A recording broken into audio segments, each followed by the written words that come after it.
बीरबल की बुद्धि और समस्या को भांप लेने की कला के कारण बादशाह उन्हें खूब पसंद करते थे। इसी कारण से दूसरे लोग बीरबल से उतना ही जलते थे। इन जलने वालों में से एक अकबर का साला भी था। वो हमेशा से ही बीरबल को मिला हुआ खास स्थान लेना चाहता था। बादशाह जानते थे कि बीरबल जैसा कोई और नहीं हो सकता। वो अपने साले को भी ये बात समझाने की कोशिश करते थे, लेकिन उनका साला हमेशा कहता था कि वो भी काफ़ी बुद्धिमान है। इन सब बातों के कारण एक बार बादशाह ने मन में हुआ कि अब ये ऐसे नहीं मानेगा, इसे कुछ कार्य देकर ही समझाने पड़ेगा। तभी अकबर ने अपने साले से कहा कि तुम अपने दिमाग और सूझबूझ से इस कोयले की बोरी को सबसे ज़्यादा लालची सेठ दमड़ी लाल को बेच कर आओ। अगर तुमने ऐसा कर दिया तो मैं तुम्हें तुरंत बीरबल की जगह दे दूंगा। यह बात सुनकर अकबर का साला हैरान हुआ, लेकिन उसे बीरबल की जगह चाहिए थी। इसी सोच के साथ वो कोयले की बोरी लेकर सेठ के पास पहुंच गया। सेठ ऐसे ही किसी की भी बातों में आने वाला नहीं था, इसलिए उसने उसे खरीदने से मना कर दिया। अब अपना उदास चेहरा लेकर अकबर का साला महल लौट आया। उसने कहा कि मैं इसे नहीं बेच पाया। इतना सुनते ही बादशाह ने बीरबल को अपने पास बुलाया।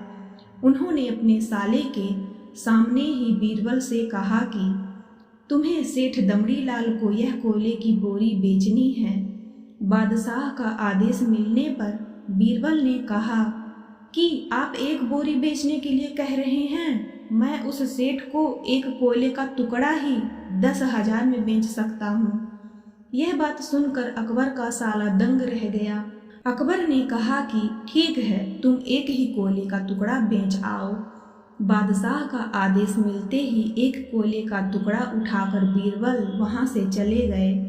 उन्होंने सबसे पहले एक मलमल के कपड़े का कुर्ता अपने लिए सिलवाया, फिर उसे पहनकर अपने गले में हीरे मोती की मालाएं डाल ली और महंगे दिखने वाले जूते भी पहन लिए।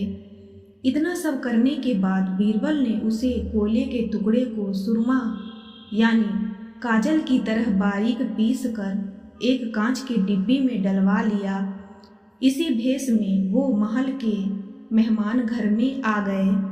फिर बीरबल ने एक इश्तिहार दिया कि बगदाद में एक जाने माने शेख पहुँचे हैं जो जादुई सुरमा बेचते हैं। सुरमे की खासियत में बीरबल ने लिखवाया कि इसे लगाने वाला अपने पूर्वजों को देख सकता है। यदि पूर्वजों ने कोई धन छुपा कर रखा है तो वो उसका पता भी बता देंगे। इस इश्तिहार के सामने आते ही पूरे नगर में बीरबल के शेख रूप और चमत्कारी सुरमे की बात होने लगी। सेठ दमड़ी लाल तक भी यह बात पहुंच गई।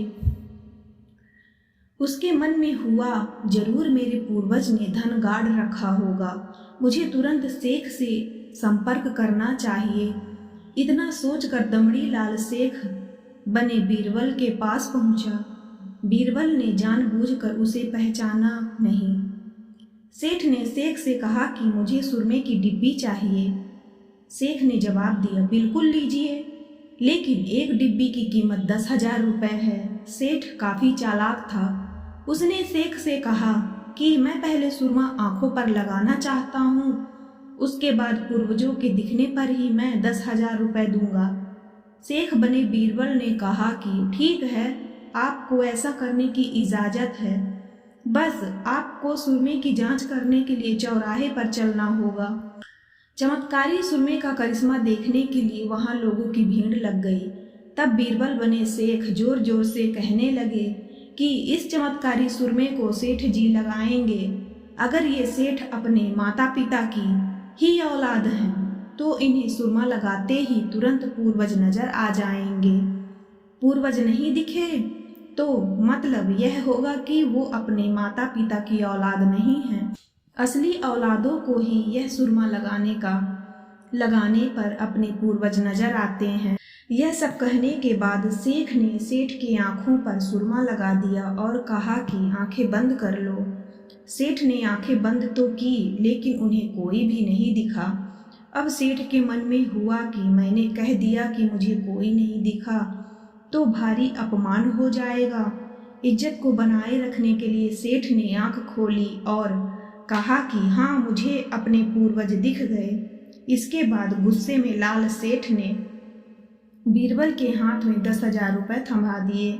अब खुश होते हुए बीरबल महल चले गए।